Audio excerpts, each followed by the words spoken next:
Klitschko and Dr. Iron Fist, Vitaly Klitschko, Shannon the Cannon Briggs, and Butterbean, Cruiserweight King Jai Opetaia. Boxing King Media, we're here with Gareth A. Davies, who just drops a little, For once, Gareth hasn't got a glass of tequila with him. I feel like you need one after today. Oh, I'd love a glass of tequila right now. Wow, the drama not today with... I was dreading it coming today in some ways. But I've got to say, I think the Fishers are an honourable family, and I've got the feeling, seeing Johnny today up there with Dave Allen, obviously you can see it behind us, it wasn't explosive, was it, the press conference? It was very gentlemanly. They shook hands, they faced off. I just think Johnny Fisher's done all the hard work and he didn't need to say too much today. He's done 2 camps. I really do think he wins on points on Saturday night. Well, as I'm talking, Adam, do you mind if I just get you to join in as well? I'm going to get a bit of a debate going here because as Gareth's just dropping his views on the presser, I've got a feeling... Was it the face of boxing? Sorry, the face of boxing and the voice of boxing. Yeah, basically, yeah. Well, what I want to say, Adam, Gareth wasn't working for TalkSport or anyone today. I reckon he came today. You know when you go to a football match and you ain't got a ticket and you're just looking for a scrap. I actually checked. I walked in with him, and there was some hostility from outside. There was hostility. Yeah, and you played well. I gave him the finger. I ended up having a debate with John Fisher's brother, who was one of the guys out there, about that apparently I was sucking Dave Allen's knob, was how he put it. What did Big John say to you today? Nothing. No. I'm officially blocked by the main Fisher family. No more Chinese at the house. No more Chinese. No more chats. But you think he wins this time, don't you? As we would say from our Latin lessons, I'm persona non grata, unfortunately. But you think he wins this time, don't you? I do. How do you feel about it? Yeah, I think he's got... Look, I think he'll have learnt a lot from the 10 rounds in Riyadh. I think he'll be improved from that. I think he hits hard. But Jamie Moore knows boxing, and he's never seen Dave Allen like this, and he's worked with him for a long time. But he's worked really seriously with him for the last 6-7 months. And look, we all know what Dave can do. He's always had the talent, but as he said up there, he's lost 7 times. And the question is, was that his moment in Riyadh, and can he do it all again in this Bosch Army crowd with Johnny better than the first time around?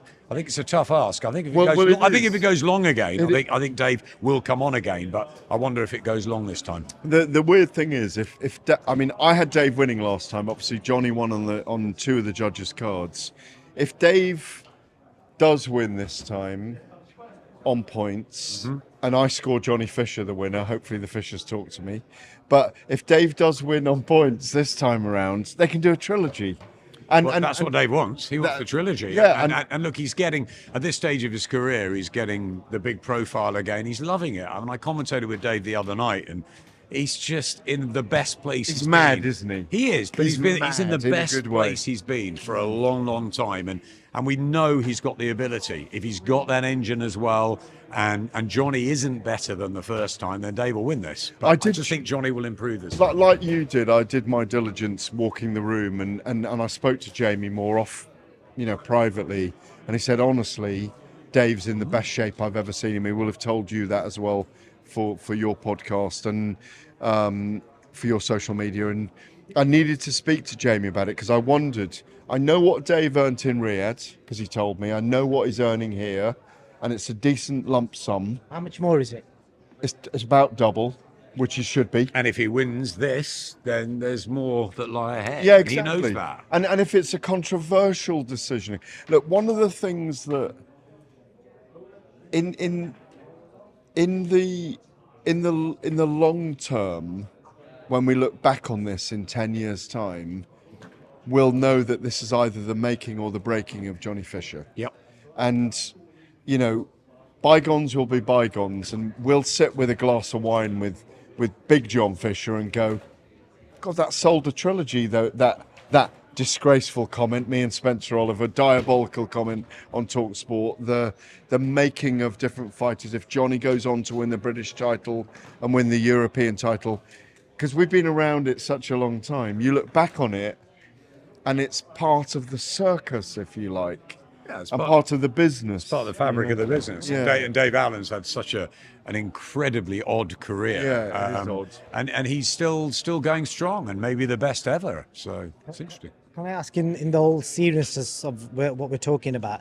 We are being serious. We are. I know, We are being but serious. Gareth, ultimately, you came here looking for smoke. I think the fans, your cult fans, are going to want to know: was he carrying any tools, Gareth, or was he going to roll them chains up around your knuckles if it kicked off?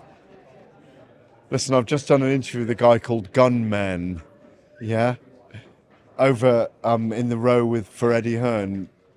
I carried no weapons on me tonight other than these, yeah, these and this. No, there was never going to be any trouble here. They're very honourable people. Talking about, like gesturing and with chest puffed out and everything. Did you see him, Adam? As I said, I walked in with him, and there were Did he have his chest puffed out or not? 25 Johnny And he's got two buttons open. all booing. I mean, it's rather pantomime villain booing, but yeah, Gareth gave it to them. I saw that. From one villain to another pantomime villain, who I just want to quickly finish on this. Chris Eubank Jr. I saw a comment Frank Smith said yesterday. I think he said people are portraying Chris now as Mother Teresa because everything he's saying is they're agreeing with. Obviously, a lot of it's to do with the interview he did on Diary of a CEO, which was a brilliant interview. But with the way he was composed in his answers and the way he came across, I think he can do the worst of his fans. He can just pull anyone over. Do you think? But my view on this is Chris. He won 2 press conferences, 10-8. He was erudite, articulate, eloquent, as his father always was. They're very clever men. He's done the BBC One show as well in the meantime. He's crossed over to the mainstream. CEO of a podcast was brilliant. A great interview. I watched all of it. I loved the narrative of Dad getting in contact and coming in disguise to the hotel and all that stuff. Story. And it is a great story. And Chris is telling a story, and he's embraced the mainstream now. He was always a box office star. He has been for 5-10 years. And now he's a big box office star, and he's got the rematch with Conor Benn if he wants it, and he's probably got the Canelo fight as well over here.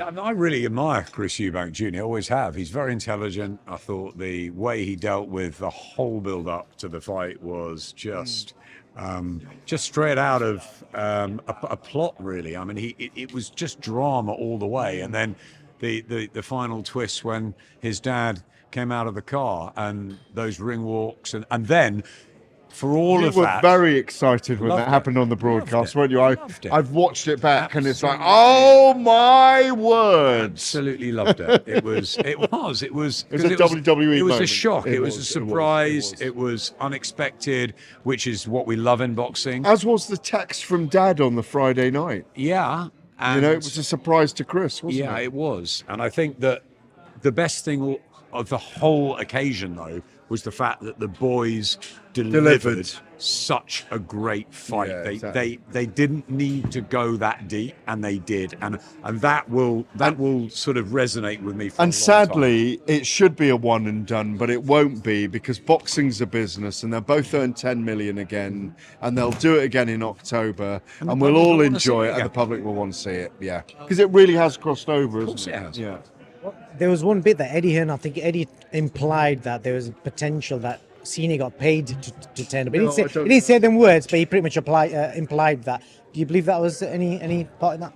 No, from me. I think, look, he turned up to see his son. Love. And that was brilliant. Family, and that was why it was so rewarding and wonderful. And yeah, you just never know in this business. And I really didn't think he was going to turn up. I agree with you. Listen, he was prodding me in the chest. Were you there at the Michael Watson walk? No, I saw it. No, he was prodding me in the chest, saying, "Do your job. Do your job. You should be critiquing this fight." And especially after what Chris said at the press conference on the Thursday about the pain and the difficulty with the relationship, I thought it was nigh on impossible. For me, they won't be able to replicate the quartet together, the drama of the build-up, the drugs testing, the delay for 2.5 years. Fight 2 will happen, and they'll earn handsomely out of it, but it won't be what Fight 1 was, in my view. They'll probably come up with something different, but you got to remember that Eubank Ben, the dad's first fight, was unbelievable, and the Bloodbath. second fight wasn't. However, we'll do it again, and we'll all be there. I'm going to leave on a lighter note. Adam, have you got any assumptions about Gareth? Because Gareth's got a cult of fans that watch him regular, and they always have these crazy assumptions about him, where they, what magazines he reads out of the toilet. Can I say before his answer, I've been calling him out for a fight for many, many years, and you couldn't pay me enough money to hit him in the face after all his illnesses recently as well. So it's never going to happen if that's what you're trying to make. See if Adam's got any, have you got any assumptions? Like, I was reading one the other day, they reckon he bought his chains from a Tyson Fury fan merch or something like that. There's all sorts of stuff about him. Have you got any assumptions about Gareth? Gareth is. Ask him now. No, Gareth and I have worked sort of alongside each other for 30 years probably. Yeah, it's 30 and years, he's an extremely knowledgeable guy in the business, and we've. He thinks I'm mad as well, by the way. Got a maid. He's eccentric. He's a one-off. He's Gareth A. Davies, right? He's got a maid. We're very, very different. We're a bit like Frotch and Groves, right? We're polar opposites, but we have a common ground, and that's our love of boxing. He's got a maid. I don't know if you're aware of that or not. A housekeeper, you mean? Housekeeper, sorry, yeah, housekeeper, yeah. Have you? Yeah, but then what's wrong with having a housekeeper? It always... Had a gardener. CP Media struggles gardener. with someone having a housekeeper, you know? She sometimes comes in the background when we're like doing an interview. Is that right? My kids sometimes come in the background of my mad house. My kids have gone, my grandchildren live down the roads. I need a housekeeper. My wife's gone. My housekeeper needs to keep my house in order. End of. He's getting paid too much, I think. But yeah, on that note, Gareth, always a pleasure. And Adam, thank you. To my 3 teenagers in my mad house. Good luck. Thank you for your time, guys. Cheers.